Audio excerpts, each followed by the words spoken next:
and welcome everyone to day 3 of siberXchange. This session is to cover a challenge statement. Insider threats are becoming a more serious problem as technology is getting sophisticated and the technology baseline for participating in a business is being raised higher, which makes an insider threat tougher to deal with. One of the things we thought about exploring is automating that to make it something that's viable to actually solve. So today we're going to look at how artificial intelligence could potentially combat an insider threat effectively. And we have with us our expert on that topic, David from Darktrace. David, would you like to give a little intro?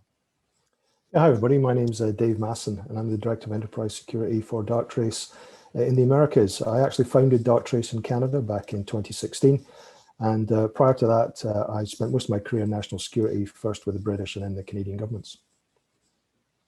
Well, that's great. And I also have with me someone who I've spoken to before, and it's good to see you again, Kelley Irwin. Would you like to introduce yourself?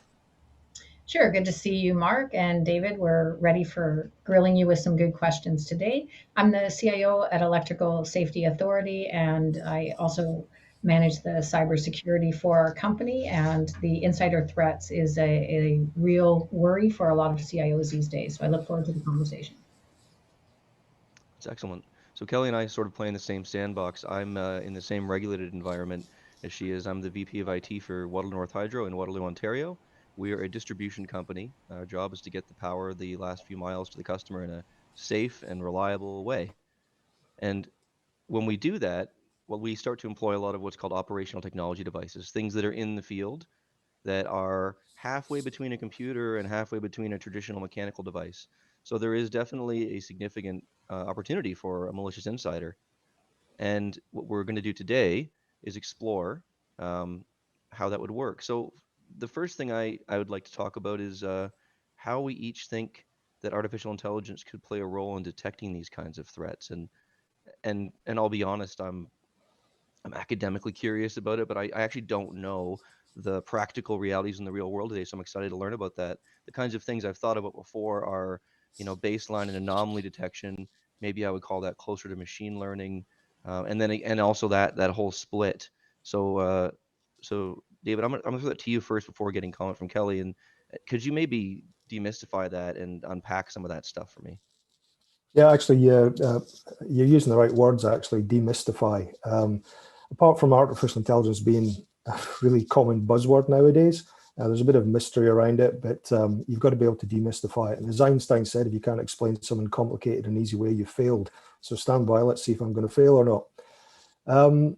For finding insider threat, be it a malicious insider, be it someone who's made a mistake, or never underestimate good old-fashioned stupid, all right? So never underestimate that as well. Mm-hmm. There's lots of ways you can do this.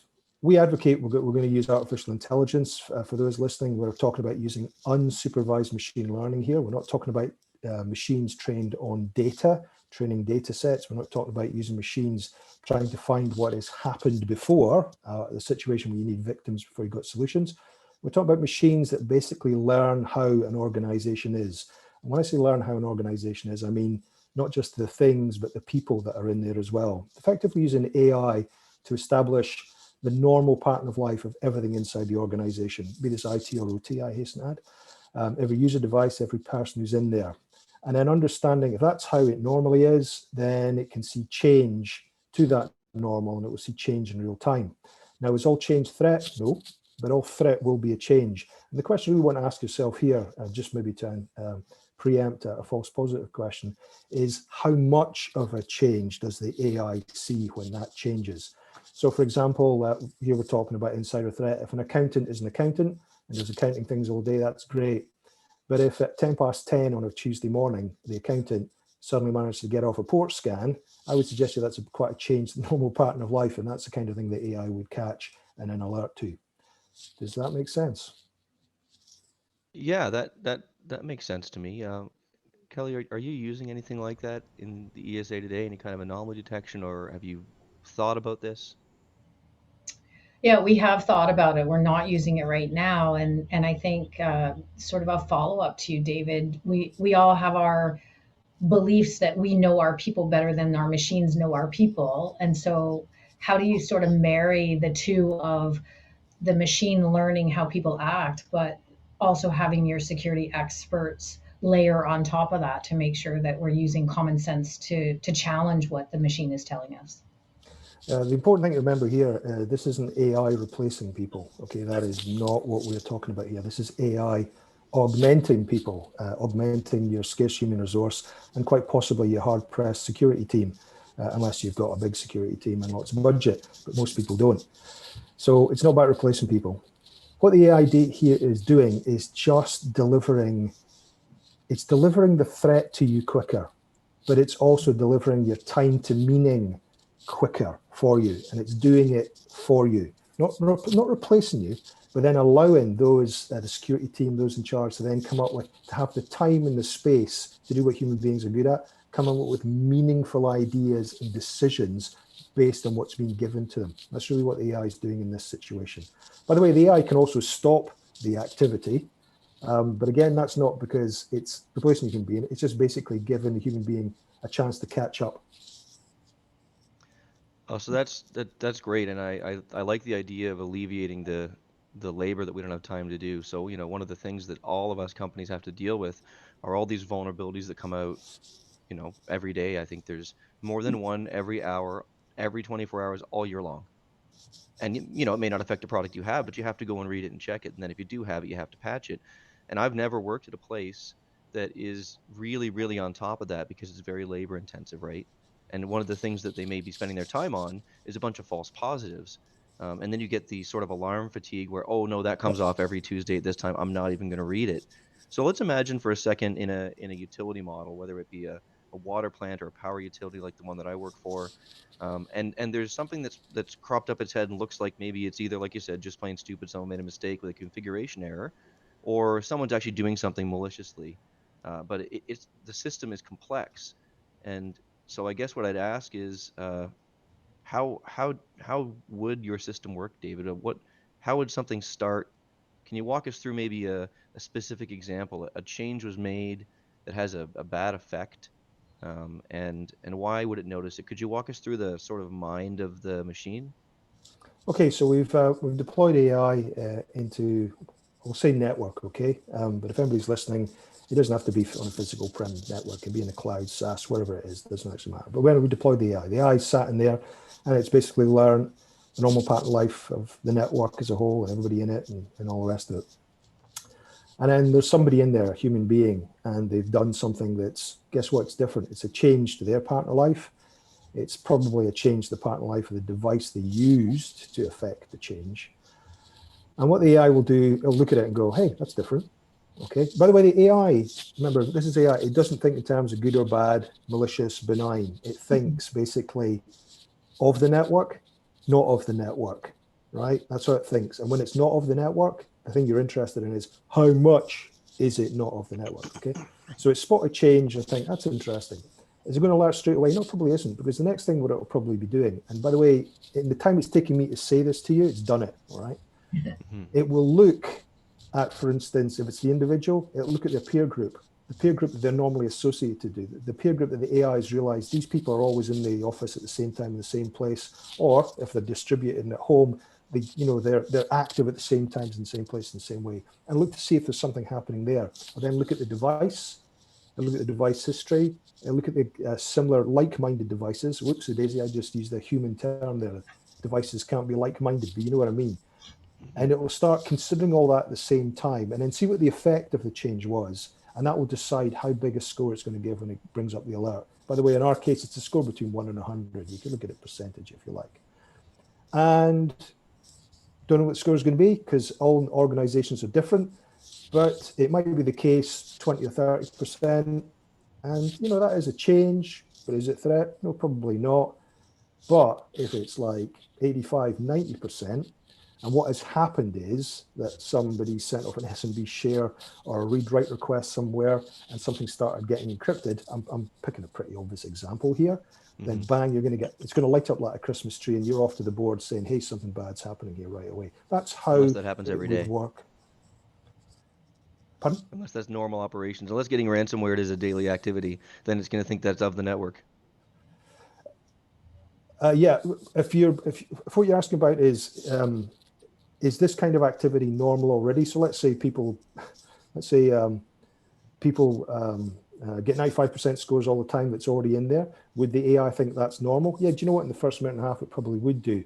But then what it'll start doing is, the way I've just described it, starts clustering people together and establishing that, these kind of scores are actually normal for this. This happens all the I see. time. And that score will go down. It'll go down pretty quickly, okay? In fact, might not even alert to it anymore. But then what it'll look for is somebody then changing, somebody or something or some device changing that pattern of behavior in that peer group. Boom, and then you get another alert. So Kelley, do you think that what do you think of this systematic approach that Dave has described, and can you imagine a use case? Yeah, I can imagine a use case, and I hadn't thought before about the peer group aspect. So you have a group of people in your company that are performing certain activities, something's out of the ordinary, but is the peer group also out of the ordinary? So maybe they're working on something different than they would have, or they're working in a location maybe different than they would have, as opposed to one individual out of pattern of the rest of the team. So I think the peer group piece of it is actually quite interesting to me. How does it change, David, with what's happened over the last year and a half, where I would imagine a lot of alerts went a bit crazy, where we had teams all working in a specific location, and now they're working in 47 different homes. Everything went out of pattern. Yeah, you're absolutely right. And a lot of our clients did see alerts as people suddenly started popping up, not in headquarters. But then that was expected. People knew that would happen. And the alerts weren't that particularly high, to be honest with you, to begin with, because although they were no longer in HQ, hopefully they were all using VPNs and all the rest of it, what they were doing was, guess what? What was normally being done, just being done somewhere else. They were using a device that was given by a company. They were using the same SaaS products that they used when they were inside the organization. But what the AI would have recognized is, yeah, but this individual doesn't feel like the individual we used to have at headquarters anymore, because they're logging on at different times. They're actually appearing not just at their homes. Remember, your HR department, you go and check, yeah, Bob does live in Waterloo or whatever, but curiously, Bob's now turning up in Aurelia instead for some sort of reason, whatever. It would recognize that very quickly. And when you get mass change like that, which we actually saw last year, I don't know if you remember, but for us as a company, that change became normal very, very quickly, actually, very, very, very quickly. But within that, there's still the chance for anormality to appear, and the AI would spot that. Yeah, so can I just bring you back? Can I just bring you back to the peer group piece there? Because I don't want to get too focused on just small peer groups. It's not just looking at clustering devices and individuals into peer groups. When it does that, it's comparing and contrasting. And it's also comparing and contrasting right against the entire digital infrastructure at the same time. It will be looking at, hey, is there a breadcrumb here I'm seeing in the cloud, or is it in SaaS? Did I see something in an email there, whatever? It will do that all at the same time. So if somebody in that peer group, say, goes to a 100% rare IP address for them and their device, it will then see, well, why does this IP address check with the rest of the organization? And it goes, actually, do you know what? Everybody in the goods received department, they're going there all the time. Okay, so the alert score comes down. Or, hey, do you know what? Nobody in the organization has ever gone to this IP address at all, whatever. Boom, you get a high score. So I was thinking the same thing that Kelley was, actually, because at one point I'm in our building right now, which is actually all not that common for me yet.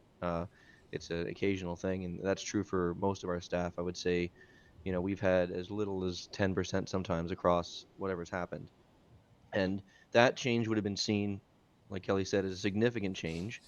But I imagine that there's ways in your tool you can say, okay, no, that's fine, you can accept that, as well as give it a few days and it'll realize, oh, okay, this is what's happening. And then also maybe 20 companies over here that are like this company also are doing the same thing. So that would lower the risk posture of it? The first thing I want to do is point out is all organizations are completely different, and the AI would never, because remember, we're not using training data sets, okay? It would never bring what it's learned from another company to guide what it's going to do in your company, because they're completely different. They're completely, okay. Forget about that. No threat intelligence, no external feeds, nothing like that at all whatsoever. You're right, change is happening again. It's probably a bit more of a gradual change than we saw last year when we all literally left overnight. But the thing about it is, I thought we're talking about AI here, and literally there's no human involvement in finding threat. Believe it or not, with our autonomous response, there's no human involvement in stopping threat. And for a lot of people, that's quite a leap to take, but we'll just park that for a second. When it's looking at that change, and as it's considering that people are returning to work, it will be, you have to engage with the solution, okay? That's what I said about it, it's not replacing human beings. We say solution, but if you want to say tool, as soon as you hear the word tool, human beings are involved because somebody's got to use it. So people are engaging with it. And in the way you've described, you would see an alert and you go, do you know what? I've seen that. And it'll be told right now in real time. And if you think about it, if you deal with a problem now in real time, guess what? You don't get hacked. But you deal with it, you recognize it. You ring up Bob in the accounts department and say, Bob, what are you doing? And then he then explains what you're doing. You acknowledge it, and the AI recognizes that you, as one of the people using the tool, using the solution, is comfortable with that, and it learns from how you engage with the solution. So I've got a bunch of so questions. So it doesn't forget it. It doesn't go, hey, it's happy, I'll forget about it. No, it's still there. It's still measuring it. It's still observing it, because guess what? In 20 minutes time, it might change, but it recognizes it in this instance, when the way the alert came out, you're happy with it, fine. Yeah, so I've got a ton of questions from the bit you just said there, but I think sometimes maybe it's better to see. I think you have provided us with a demonstration video that we can watch. So let's actually take a look at the product and see how it works through a specific insider threat. Can we get that pulled up? Yeah, this is a demo of an actual insider up to no good on a network. So, by learning the behavioral pattern of life of every person and every device in your organization, Darktrace's AI can uniquely detect and respond to subtle deviations indicative of a threat, from machine speed ransomware all the way through to personnel risks and insider data theft. In this demo, we'll see how Darktrace was able to autonomously interrupt a disgruntled former employee attempting to steal sensitive data in the cloud. The disgruntled former employee is Henry Jones, who has just been fired from his position as a sysadmin at a large retailer. In the threat visualizer, we've gone back in time to the day he was let go. The green halo tells us that something malicious occurred, and that Antigena has stepped in to neutralize the threat. Let's run in. As it turns out, the retailer had been forced to make a series of redundancies in the office that week, and in the chaos of letting people go, they had forgotten to take Henry's laptop and delete his corporate account. When he returned to his office to clear his things, Henry seized the opportunity. He closed the door and logged back into his SaaS account. Upon logging in, he quickly downloaded as many sensitive files as he could, with nefarious intent, and eventually attempted to exfiltrate as much valuable data as possible. And before doing so, he also created a new dark account to give himself a backdoor, ensuring that he could still have a foothold in the company when the IT team eventually got around to shutting down his corporate account, something he knew they probably wouldn't think to check. But fortunately, Darktrace dynamically analyzes logins and file access events in corporate cloud services, correlating them with learned patterns of life for every user in the organization in light of new evidence. Operating as a unified self-learning system, Darktrace's AI immediately picked up on the unusually large file downloads, the new account creation, and the attempted exfiltration. And because the organization had Antigena deployed, the attempted data theft was neutralized in seconds.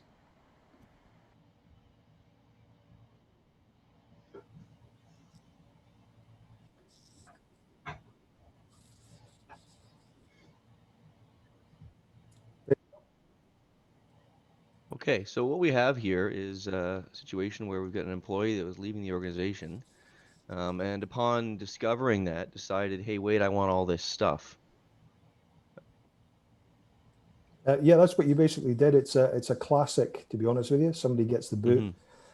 People forget that they've been let go and they don't remove their privileges. This particular individual had come some quite serious privileges. And as you saw there, as they were on their way out, they started scraping as much as they could off their SaaS products, client information, whatever, then established for themselves a back door so they could come back in later on. The AI recognized this. You probably saw the score getting higher and higher and higher as it went on. Although the guy was pretty quick at what he was doing. And then when he tried to then exfiltrate it off there, our autonomous response technology basically stopped him from doing it. He just got stuck, couldn't remove it. Thus, one, giving time for the security team to actually see the alert, recognize what's going on. Remember I said before about giving your teams a chance to catch up, and then they had a chance to then do whatever they did. I don't actually know what they did, but I'd like to think they went down to see him and say, hey, what are you doing? But anyway, there you go. We actually had a similar one just recently in Quebec, when we were doing one of our proofs of concept, and it was actually covering the emails product, and an email suddenly popped up and it literally had the title, meet me outside in 10 minutes. And then we went into the main user interface for Darktrace. Sure enough, the individual been scraping info as fast as they can because they just resigned and they're about to walk out the door with the info. So there you go.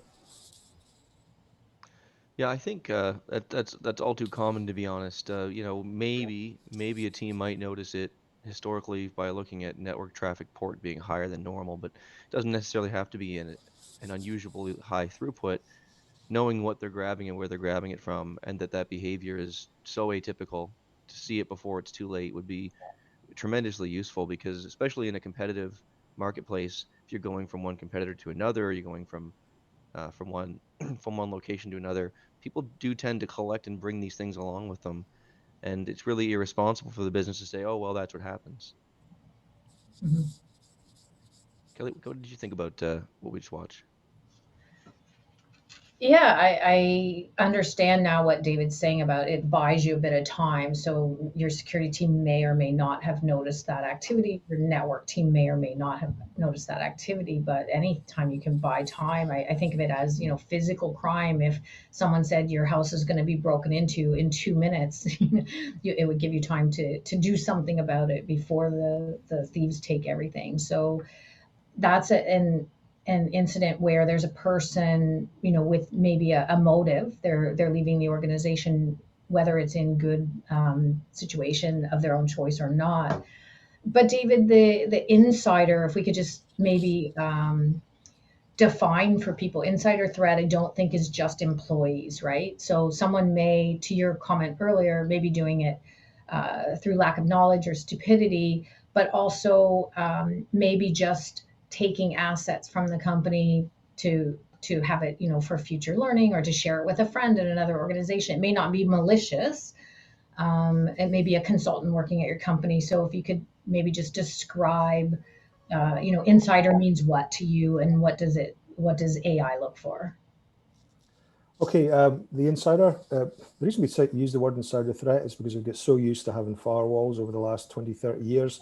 And this is where we're talking about nobody's hacking through the firewall. To be honest with you, very few people do that now. Even Hollywood doesn't bother with it. It's because we found a way of getting inside the wall in the first place. Inside, there's the big key here. And we've either, because we've got somebody inside who's doing what we want them to do, if I'm a threat actor, or as we said, somebody made a mistake, somebody did something stupid, or whatever, that kind of thing. The key thing here for the AI point of view, from the way it's monitoring activity within the network, is again, it's looking for changes. Okay, it's looking for anomaly detection, changes to what was the normal pattern of life. And just to preempt any questions, it's not a case you do a baseline on the day you come in and that's it. This is constant reiterative baselining, because it's no network static. It's always sort of changing. So it's looking for that change. And in terms of it was somebody who was trying to take something home or was changing anything, the most common examples we see of that is good old-fashioned shadow IT. Sometimes shadow IT forced onto employees by difficult security rules, let's be honest about it, and stop them from doing their jobs so they find another way of doing it. But AI will see that. It will see this change. They're trying to do something else this time. They're using a different device.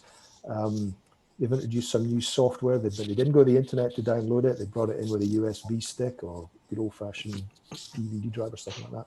It's all about finding change and assessing the change, the extent of the change, and then deciding whether to do the alert or not. And I hasten to add, this is still AI making a judgment on behalf of human beings as to whether to alert or not. Okay.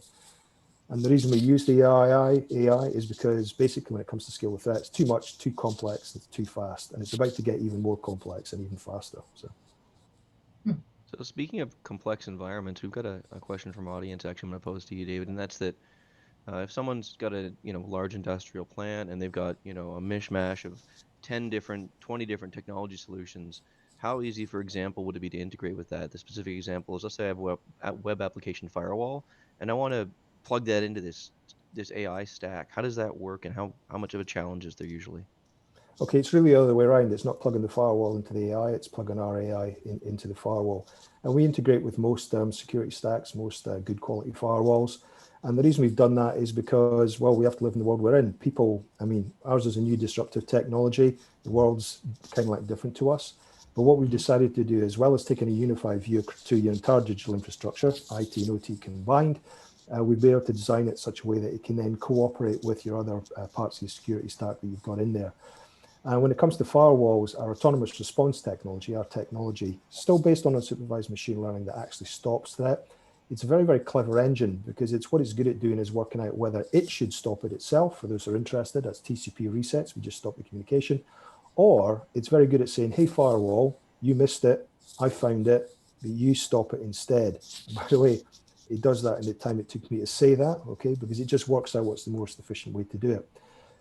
We've got a very good open API for doing all these integrations, and we do integrate with an awful lot of products, but primarily because, as well as trying to make cybersecurity easier for organizations, we're trying to make it easier for organizations to get more value out of what they've already got before we actually come along.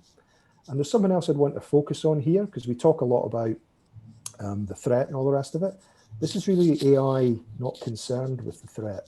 That's a difficult thing for people to realize. AI that doesn't care about the big bad world out there for lots of reasons, because one, what's the point? You can't keep up with it anyway, all right? And it's more about AI focusing on the business rather than the breach. So if you were to say to me, what does Darktrace's cyber AI do? I would say it supports businesses and organizations. I wouldn't even say the word security, because that's really what it does.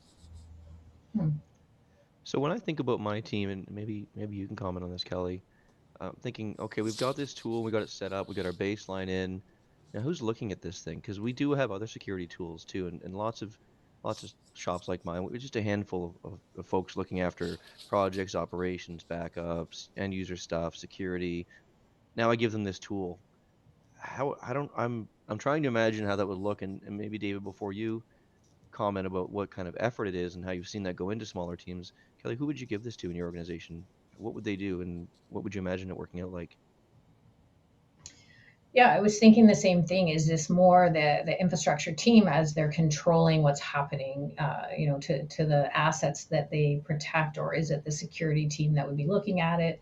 And then once you decide who it's going to, it sounds like with the grading up and down, it's helping relieve them from that fatigue of too many alerts. Therefore, I don't know what alert to look at. So maybe you could comment a bit on that, David. How much activity would people see from this, and what would it look like, so that when I saw something, I would know this is something to act on right away versus this is something that I can look at tomorrow? Yeah, absolutely. Well, guess what? In classic fashion, my answer is it depends. Okay, Yeah. so here we go. When we came out with this way back in 2013, we realized that there's absolutely no point coming out with a product where you need a team of double PhD mathematicians with 20 years experience in something that's only been around 5 years, right? To actually manage this sort of thing. So we designed it so it can be used. I'm not being facetious here, but my mum with 4 hours training will get value out of the product, okay? But at the same time, if you are a double PhD mathematician, you can dive into this and swim in there to your heart's extent. It's everywhere in between. When we give alerts, we give it a score between 1 and 100. Higher the score, the more deserving it is of your attention right here and now, because we're doing this in real time. We're not a security product that looks in the rear view mirror and tells you what happened. Hopefully, eventually, we're telling you right here and now, because the whole idea is you don't get hacked, all right? When people say to me, what's the best way of preventing ransomware? I said, well, don't get ransomware, right? Don't get hacked. That's the best way of doing it. So it's giving you a score. Now, everybody's threat appetite is different. You may be someone who's terrified of everything and wants to see everything. I want to see an alert at 2%. I want to see an alert at 98%. But we have a little thing in there called the threat slider where you can decide where you're going to be. And obviously, as you learn to use the tool, that'll change. We used to do a car manufacturing plant, and it was actually the CISO himself, nobody else, just the CISO himself. He used it. a cup of coffee in the morning, and he put the threat slider up to 75%. I'm only interested in alerts 75 and above because he got used to using it that way, okay? When it comes to the triage is by score. Now, when it comes to your hard-pressed security team, there's 42 alerts, okay? And yeah, it's genuine 42 alerts. None of them are false positives. They're all genuine changes to something with a score, okay? What comes with our detection system is a thing called the Cyber AI Analyst. Now, this is supervised machine learning. Everybody just bear with me a second while I 30 seconds to explain it to you, where we did actually use a training data set.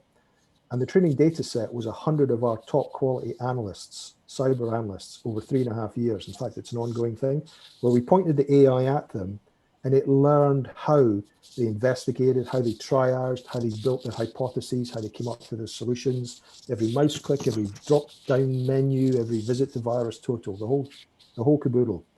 And basically automated the triage and investigative function using AI. So when all these alerts come in, you can go through them yourself and spend 30 minutes, 3 hours, or 3 days knitting them all together to see what it means. Or you can press Cyber AI Analyst because it's constantly investigating everything and it will pull it together for you in the way a Cyber AI Analyst would have done it for you and show you what happened, where it happened, who got affected, the devices, the IPs accessed, some advice on what to do, i.e. do something, timelines, kill chain, where it's been in the kill chain. By the way, you can print it off in any language you like, because guess what? We use an AI to translate it. And that is another way to actually reduce the amount of time your teams need. And we always encourage people to actually go to the Cyber AI Analyst first, rather than looking at all the alerts. Just hit it because it will reduce them. I know 40 alerts will be down to 3 fully investigated incidents that you can read very quickly. And then remember that what I said before about trying to improve the time to meaning? Well, it's been done for you. There you go. And that's whoever's using the solution, whether it's your security team, your SOC, your managed service provider, or if you're a small outfit, it's the head of IT who's doing everything. So. So one of the observations I made while I was listening to you there is that many of us and lots of the other colleagues of mine I've worked with, functionally they're not doing the work to begin with, like the actual investigation of issues, because they're not noticing them, right? So even if an individual could get through 47 in an afternoon, because it sounds like that might be plausible if the tool is sophisticated enough, it's still net new work. Have you seen new roles crop up, new positions being filled? And I'm not saying this is a negative consequence of your tool. I'm saying that there's some due diligence that's not being done. And then it shows up and it's like, oh, wow, the business suddenly noticed there's all of these things that aren't being looked after. Yep. Yeah. Basically, if things aren't quite right, the AI will find it. It's got an IP address and you're on the network, the AI will find it. It will show you holes in your firewall, it will show you misconfigurations. It will reveal new stuff to you. The good news is if it's stuff and it's got a high score and you've got an autonomous response, it will actually stop it for you, give you some thinking time where you work out what you're going to do about it. Yeah. Yes, that will appeal. TCP reset, right? Yeah, absolutely. And there's another thing, a curious byproduct from it is your Cyber AI analysts, guess what? They learn how to investigate and triage because they'll have their way of doing it. And then they can look at, well, what did the AI do? Oh, that's different. I hadn't thought about that. Maybe I'll do that next time. And we find it as a very useful for our analysts, a very useful training tool. So I had another question come in, which is something I'd thought of, but I didn't bring it up because I wasn't sure if there's gonna be time. But someone asked, do you think is there anything in place, right? So when you were talking back about the analyst looks at it and says, that's okay, don't worry about that. And then the system says, oh, okay. Essentially, my boss told me that this is not as big a deal as I think it is. And what if that is your insider threat? Is there anything in there that says that this person who coaches me is acting weird, or any escalation process? Yeah, good point. We've seen this because sometimes people in the C-suite seem to think they're allowed to do dangerous things. Let's be honest about it. Okay. Yeah. I know we shouldn't be doing it, but I'm the boss, so I'm going to do it. No, the AI will still recognize that. We'll still alert, and it'll keep alerting, and those alerts will just get higher and higher and higher. And at some point, somebody's got to decide, well, I'm being told this. Why am I ignoring this? Okay. By the way, if you've got our autonomous response technology, you probably have to switch it off because it'll stop it. It'll stop people going to that IP address. It'll stop people running that cryptocurrency mining they've been doing with the 12 servers they've stuck under the floor. or all those Raspberry Pis that you've stuck all over the network or whatever. It'll actually stop them. But I Yep. take your point. This is a similar issue where the AIs come in and there's already existing threat. I know there's already existing bad practice. I'll bring you back to that clustering approach we said by before. It will actually look at groups of individuals and might notice that, I don't know, let's pick on the C-suite, right? The C-suite, there's 8 of them, and they all seem to be okay, but there's just one of them that does these things in this way, at this time, to this extent, to these IP addresses nobody else goes. It will still stand out. They will look different from their peer group, and it will alert. Okay. So I have had people say, is there any way I can fool this? Like if I really, really, in a very slow fashion, did this one thing over time to slowly fool the AI that it's normal. And I said, well, you could certainly try, but that's all you'll ever do. It's just that. You'll not be doing anything else. And guess what? You'll stand out because that's all you do, and you don't look like anybody else. And you don't do the same things that everybody else does with their devices. So how does this change the follow-up? Kelley, do you have a practice right now where after an event happens, you have a sort of a breach ritual where you get together and debrief and document and say, okay, here's what happened, here's how it started, let's record the event? We do that, Mark, but I'm wondering on this because it's more scientific, if I could say it that way. Does the service and the AI lead us to what those actions would be instead of us having to figure out what the action? So if there's been a breach, does it point us more clearly to what went wrong and what we should be doing to prevent it instead of us needing a war room to figure that out? What they report, if you're using our cyber analyst, it will tell you that it will basically say you should look at this.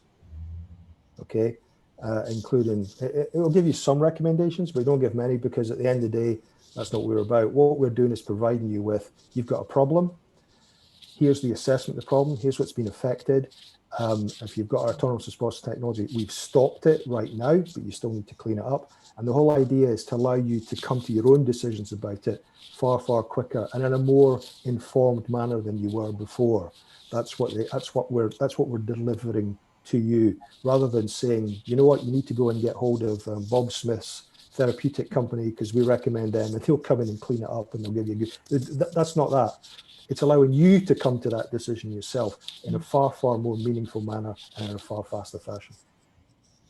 Yeah, it feels like today we have sort of contained the threat, lots of work and attention on that. When that's over, what happened? How do we prevent it in the future? It feels like this pulls those two more closely together. Yeah, absolutely. And don't forget, how you're going to prevent it in the future will depend on you, because your organization's different from Mark's, and Mark's different from mine. You'll all get different processes. You're just different all the time. Obviously, when it comes to rules and regulations and the law, the cops will pretty much do things in exactly the same way every time. But for everybody else, it's different. Their approaches to this and the reactions to it will be different. The important thing is with the AI is you've had the chance to come to a conclusion and a reaction, rather than either completely missing it and the ransomware sat in there for 30 days before it encrypted everything. That's what the AI will do for you. And can I just very, very quickly say, this is where we are right now. Imagine how fast you're going to have to move when threat actors start using AI themselves. You're going to have to be Johnny on the spot. And at that point, human beings can't fight AI. You need to use AI. So David, speaking of that acting quick enough problem, that is something that people trip up on constantly, because security is often a trade-off between operating efficiency and safety. And so if you think a system is under attack, put your security hat on, you say, okay, we'll turn it off and disconnect it. But if that's what your customers use to do business with you, that is a business decision about accepting risk. And all too often, as far back as Sony hack, where their firewall was overburdened by a denial of service, and they just said, okay, we'll get rid of the firewall, and that ended up being a bunch of credit card data all over the internet. That was because they wanted availability over safety.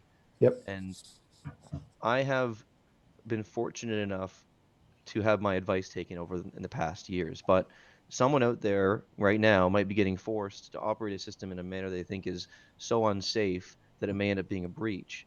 And how does your tool assist in crystallizing that decision-making process? And I'd also like to hear from Kelley on what kinds of issues you've been through that kind of feel like what I just described there.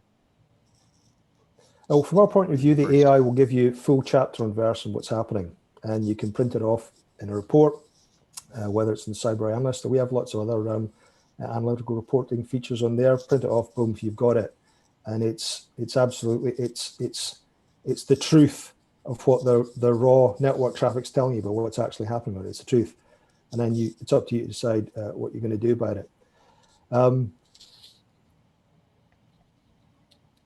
And the whole idea is, I keep saying this all the time, is that you don't get hacked. That's the whole idea. It's not a case of getting hacked and sorting out. The best prophylactic this is you don't get hacked in the first place. It's giving you the chance to actually make those decisions to stop you getting hacked in the first place, because we found it, stopped it, investigated it for you. But then it's up to the clients, the individuals, to decide what they're going to do about these things. And unfortunately, AI can't dictate a company's ethos and modus operandi. It doesn't do that. I appreciate the part where you said each company is different, but how are the lessons from company to company being leveraged? Like, I don't want to know necessarily the patterns of use that happen at Mark's company, but if there's anything the tool can be learning from what's happened at 10 other companies or 1,000 other companies, how's that helping me? Okay, but we're not. The tool is not going to say, "Hey, this is what we've discovered about your company." But do you know what? What you want to do is do what we discovered at another company, because guess what? It's not communicating with that. You hear me say "we." There's no "we." There's no people from Darktrace looking after you. There's the technology that we gave you that you are using. Mm. You want to then tell the world, "Hey, Darktrace's technology has shown us this." We're very good at finding 0 days. So if you think about the way our technology works, we don't need to know what it is we're looking for. We find 0 days before other people do. But it's not up to us to tell the world that we found it. Because it's not our data. It's your data. It's your network. It's up to you to decide what you want to tell people about. Got it. David, I really like that you're so clear with that stance, because some people might say, "Oh, that's not as good at marketing as it could have been," right? Saying, "Nope, doesn't. This is how it works. This is the best way for it to do it."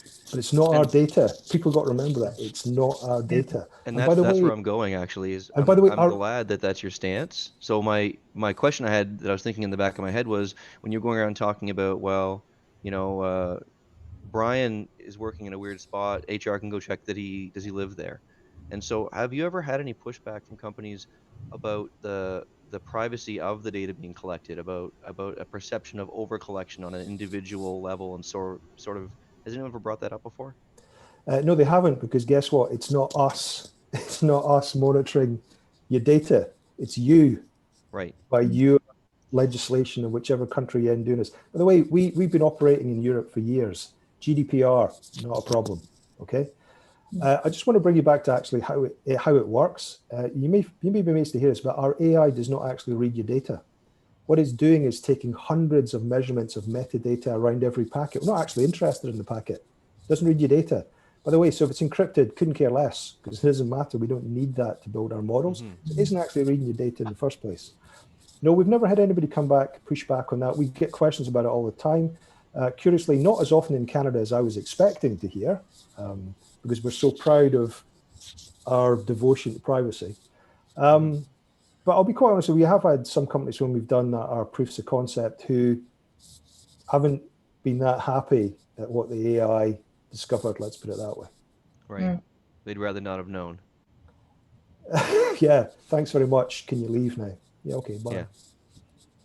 I was just thinking about, for example, and maybe Kelley, you have some similar experiences, even when we've gone at other companies I've worked at and put GPS devices in work vehicles, people will say, "Well, I don't like that you know where I am all the time." And I'm wondering if anyone had to, can your product accommodate Yeah, collecting you less could, metadata if you wanted it to? I mean, I know you're yes, crippling the yes. AI's capability, but Yes, it's up to you to decide. I mean, we need the traffic. The AI needs the traffic to do the analysis and to build the pattern life models, and then give you the pattern life for your entire network. It's up to the client to decide what traffic's going to go there. So if you decide, well, all the traffic from the GPS trackers, we're not going to feed it in, fine. But bear in mind, you won't find a hacked GPS tracker then, right? Because you've not fed that in. And we have had clients who've restricted some feeds to us. They've got hacked, complained about it, but then we've pointed out, well, it was in the traffic that you didn't send to us. When I say send to us, look, I've said that's us, we again. It's to the AI that we gave you. That's why it hasn't been seen. But yes, it's fully customizable. And by the way, on that autonomous response technology where AI is now taking an action on your network, okay, which is quite a leap for people to think, just for everybody listening, it is fully customizable. You decide where you want it to take action and how you want it to take action and when. It's up to you. We do have many clients who just let it go. It usually takes about 6 weeks to 2 months before they've got confidence to do that. But at the same time, fully customizable. So, David, you talked about employees leaving the organization. That's sort of a moment of truth where a lot of problems occur. What are some of the other more common ones that we have probably seen ourselves or that we should be aware of? Shadow IT, people downloading rogue software. Most of the time, guess what? It's people clicking on links where no matter how often they've been through their phishing awareness training, they've still done it. By the way, I'm sure you've all run phishing awareness programs, and you will all know you've got that group of people who always fail all the time. Well, you know what? You can tell the AI to pay more attention to them. Okay, so they're all over them like an old fur coat. So they do anything that will be alerting to it or stopping it. That still goes on. By the way, expect phishing attacks, spear phishing attacks to become even more sophisticated once threat actors start using AI. They'll be sending you emails that you'll be utterly convinced it's from your wife. And sure enough, it's a photograph of your daughter skiing that morning. Yeah, of course it is, because the AI scraped it all off Facebook and all the rest of it. And it will be really difficult not to click on that link, at which point you need something that's going to get Johnny on the spot and deal with it very, very quickly. No, it's pretty much most of the other things that most people see. What we do see that other people don't see is we see those 0 days as they actually happen, because our AI doesn't need to know what it is it's looking for to find them. And if anybody's interested, we've got some interesting blogs on our website about the 0 days that we do find. Oh, so it's not that we do find that our clients then allowed us to talk about. That may be the best marketing pitch, that you're finding the 0 days before they occur. Mm-hmm. I'm quite open with you now. We've got a blog on it. We're confident we found the Hafnium Microsoft Service Exchange attack in December last year, before March. Wow. We've caught APT 41 2 weeks before anybody else wrote a signature for them. Yeah, all the time. And you talked about the actions. It's really up to the company, but do you provide recommendations? Recommendations in terms of? Actions, like let's say a company experiences something at a 98, a 99 score. Do you provide any recommendations, or you're just doing the detection part? It's okay. So remember, we're not doing anything. The AI that we gave you is doing it. No, it's up to you to decide. I hasten to add, we do have lots of support services that do come with us, and many of our clients use them. So quite often, even though the AI's found it, stopped it, reported on it, it's still possible you can get in touch with our SOC services, and we'll be with you, and we'll talk you through with you and suggest things and be with you. And that does happen quite a lot. In fact, we won quite a few awards just recently, Stevies and Globies, for our customer support after sale. Basically, even if you're the most sophisticated organization in the world, you've got Darktrace, you can still ring us up, call us up. There's a way of doing it, by the way, from our user interface called Ask the Expert, where you just feed it in, and we'll come back and we'll talk to you and we'll walk you through it until resolution of the issue. Yeah, absolutely. Yeah, I think that's an important part for people. Myself, I experienced an attack a few years ago at another company that went on for 72 hours. And in those moments, you can have all the knowledge and experience in the world in your head and in your team, but you sometimes just need to talk it over with someone. Well, if I was on an event a couple of weeks ago with a municipality in northwestern Ontario, I'm sure they'd allow me to tell you who they were, but I haven't asked them today. And they liked the technology, but their actual biggest plus point for us was the fact that when they did get ransomware, now obviously we found it and stopped it, was the simple fact that we were there and we stayed with them as they went through it all. So.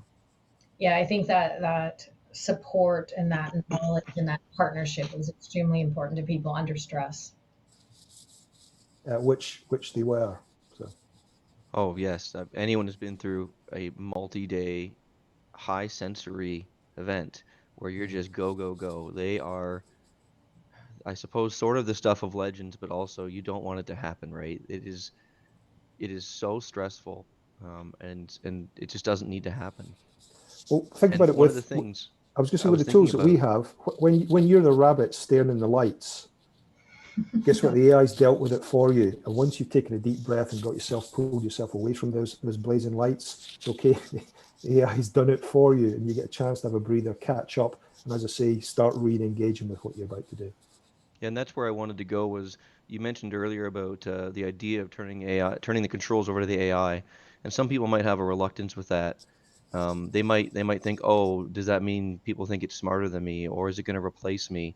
But I would argue it's not that it's smarter, it's that it's faster. And I have a practical example actually at our utility here. We actually implemented some AI technology for our grid. It's called FLISR, or Fault Location Isolation Service Restoration, which is just a fancy acronym that basically means it'll it'll tick circuits and move things around in our grid to isolate and make so let's say we had a down power line because of a motor vehicle accident. It will know where it can turn power on and off in our grid to make the part that has to be off for that down power line to be safe the smallest amount of customers. Mhm. And it will do that probably before an operator has fully assessed the situation. At first, we ran it in, like a training mode or like if someone thinks of an IPS or an IDS, we ran it in detection mode, let's call it that. And it would tell us, hey, here's what I would have done. And, 99 times out of 100, it was like, well, that's exactly what we would have done. It just took us, much longer. So we actually write down how many minutes we saved because of that. And it's coming up in the millions of minutes of outage saved because of how much faster it responded to that scenario. And forget that's not even counting the safety impact. And the reason I'm telling this story about how it does it faster is because one of the questions we got in just now was, what are some of the ways in which AI can be weaponized against us? And I'll tell you that if you're hesitating about turning that AI mode on as a defense, your attackers already have it on. So have you seen some examples where AI has been an effective adversary? Or is that not Um, happening yet? no, it's a very good question. Darktrace, I mean, I can't speak for CSE or the NSA or GCHQ. I have asked them, by the way. I said, have you seen a full-blown AI attack yet? And they've just sort of whistled, not said a word. But anyway, there we go. We've seen hints of it starting in about 2015. We saw an attack in South Asia. It wasn't the whole attack, but there were parts of the attack were so highly automated. This was clearly algorithms.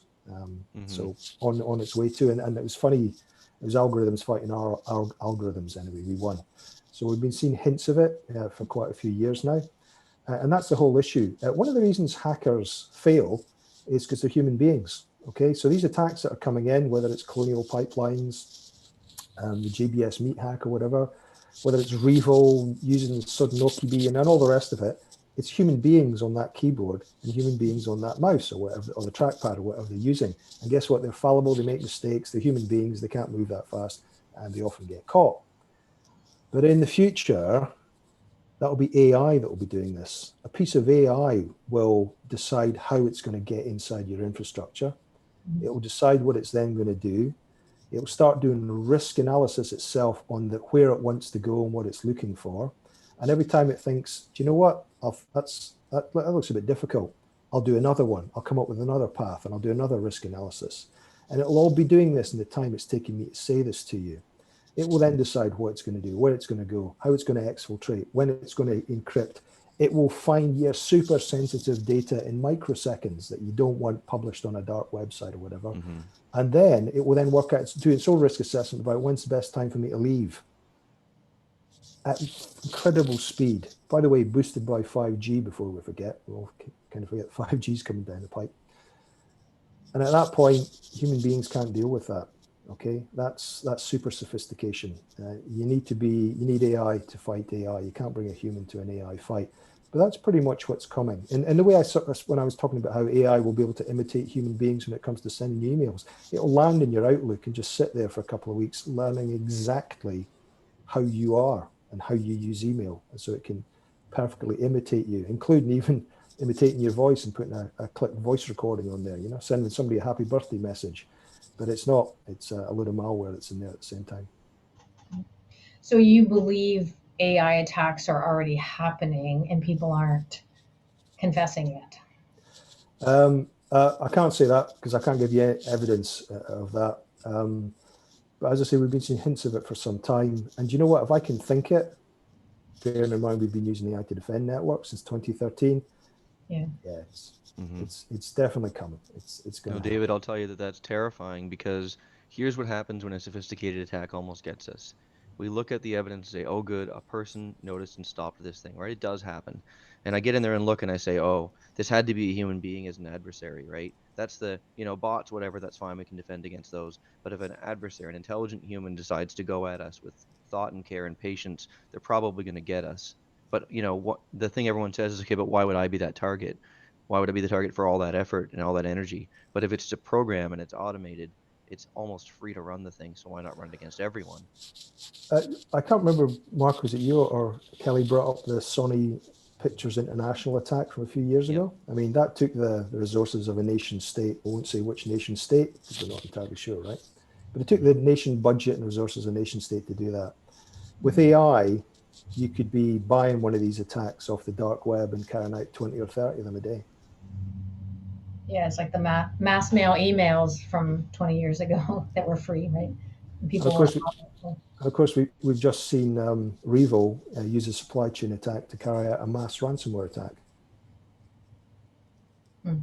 Yes, ransomware as a service has been a thing for a while now, and it means the technologically unsophisticated criminals can now be hackers too.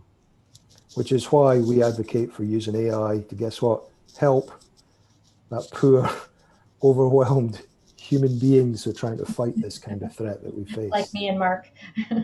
Yeah, absolutely, guys. Yeah, that's what it's all about. And as I said, I'm pretty sure I said just a wee while ago, we're focusing on the business, not the breach.